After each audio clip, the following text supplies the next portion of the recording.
Selamat pagi semuanya. Baiklah anak-anak, sebelum kita akan melanjutkan pembelajaran kita pada pagi hari ini, mari kita berdoa sesuai dengan ajaran agama dan kepercayaan kita masing-masing. Berdoa dimulai. Berdoa selesai. Hari ini kita belajar tema 8 Bumiku, subtema 2 Bumiku dan musimnya, pembelajaran yang keempat. Yang pertama kita pelajari adalah muatan IPS tentang pengaruh kondisi geografis dengan kehidupan sosial budaya negara Singapura dan Indonesia. Yang pertama adalah keadaan sosial budaya negara Singapura. Singapura memiliki luas wilayah sekitar 721,5 km. Wilayah Singapura sebagian berupa dataran rendah seperti perbukitan yang tersebar di bagian barat Singapura. Bukit tertinggi di Singapura adalah Bukit Hill dengan ketinggian 166 mdpl atau meter dari permukaan laut. Wilayah Singapura sangat sempit, oleh karena itu wilayah Singapura ada penambahan daratan untuk pemukiman warga. Penduduk Singapura terdiri dari beragam suku bangsa, yaitu Tiongkok, Melayu, dan India. Singapura mempunyai keragaman budaya kepercayaan yang dianut oleh penduduknya, seperti Buddha, Hindu, Kristen, dan Islam. Bahasa resmi Singapura adalah bahasa Inggris. Ada juga bahasa Melayu, Mandarin, dan Tamil yang menjadi bahasa mereka sehari-hari.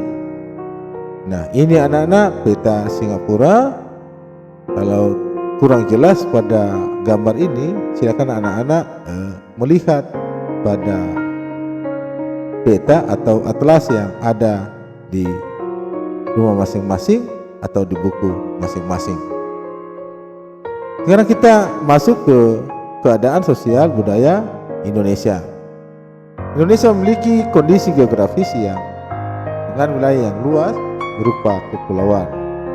Setiap pulau memiliki penampakan alam yang berbeda-beda yang menyebabkan Indonesia memiliki suku bangsa serta kebudayaan yang berbeda-beda. Setiap suku bangsa di Indonesia ada kebudayaan khasnya, seperti ragam tari tradisional, rumah adat, pakaian tradisional, alat musik tradisional, serta makanan khas daerah. Indonesia juga mengakui 6 agama resmi, yaitu Islam, Kristen, Katolik, Hindu, Buddha, dan Konghucu. Kondisi geografis mempengaruhi pola interaksi masyarakat Indonesia. Nah, ini anak-anak peta negara kita, itu terdiri dari ribu-ribu pulau. Ini pulau terbesar, Pulau Sumatera, Jawa, Kalimantan, Sulawesi, dan ini Papua, itu pulau-pulau terbesar. Dan itulah yang membuat negara kita berbagai macam suku bangsa dan juga cara hidup yang berbeda-beda. Nah, masyarakat di wilayah dataran tinggi biasanya membentuk permukiman berkelompok sesuai sumber air. Masyarakat di dataran rendah dan pesisir pantai membentuk pola pemukiman memanjang mengikuti garis pantai atau garis sungai. Daerah dataran rendah biasanya banyak dibangun wilayah perkotaan dan perindustrian. Sekarang masuk kita ke muatan bahasa Indonesia. Menulis kesimpulan teks. Untuk dapat memahami isi bahkan menarik kesimpulan dari suatu teks, kita harus menentukan informasi-informasi penting dari teks dengan cara membaca.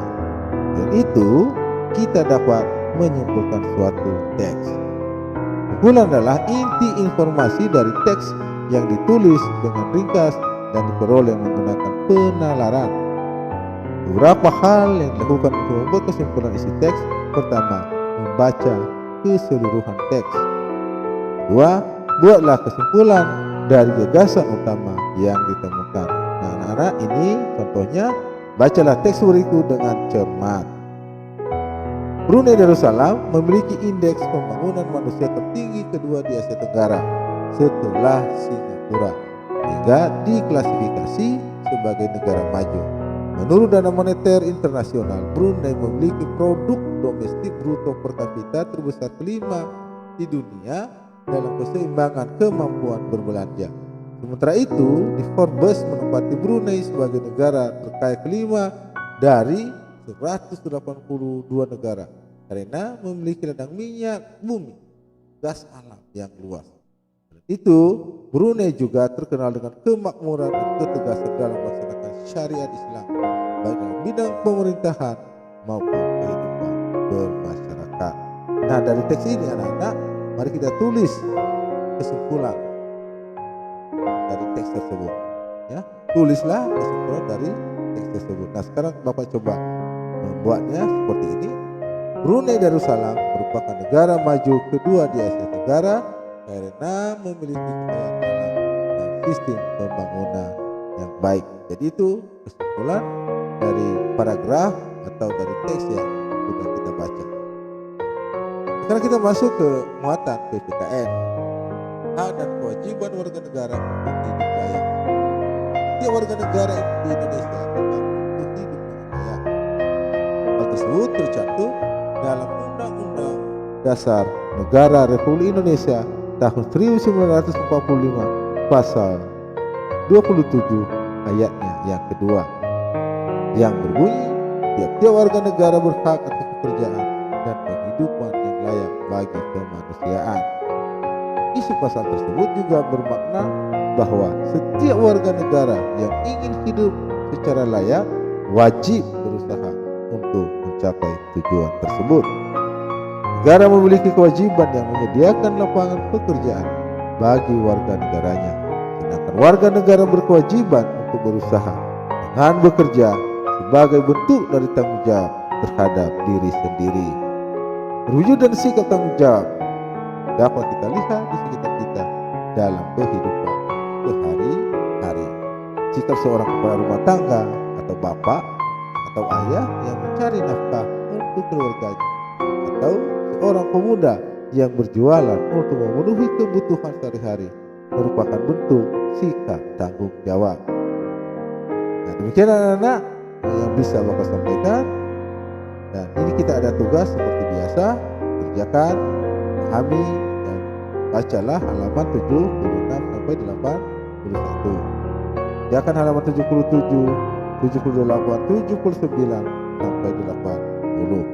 Dan yang ketiga, jangan lupa melaksanakan protokol kesehatan 3M, memakai masker, mencuci tangan, dan menjaga jarak.